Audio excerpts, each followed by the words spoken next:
Hi everyone, welcome back to another tutorial from Wake&Tech. Today in this video, I'm going to show you how to change language in ClickUp application. ClickUp allows you to use the app in different languages, making it easier for non-English users to navigate. First of all, open up the ClickUp app on your device, and from the home page of ClickUp, after logging in, go to the top right corner and tap on your profile icon or your initial. This will take you to this profile and settings menu where you need to tap on settings. Under settings, go to change language option and tap on the toggle button right next to it. Now tap on the language button appearing at the bottom, and then this will take you to your device's settings page. From your device's settings page, go ahead and select language. If you don't find the language, then it can be inside the additional settings menu.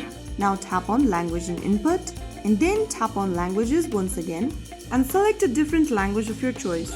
Soon after you do that, you will be able to change your device's language as well as the ClickUp application's language as well. So that is how you will be able to change the language of your ClickUp application. This means you'll need to change your device's language setting in order to change the language setting in the ClickUp app. If you found the video helpful, don't forget to like, share and subscribe to our channel. I will see you again in the next episode. Thank you for watching.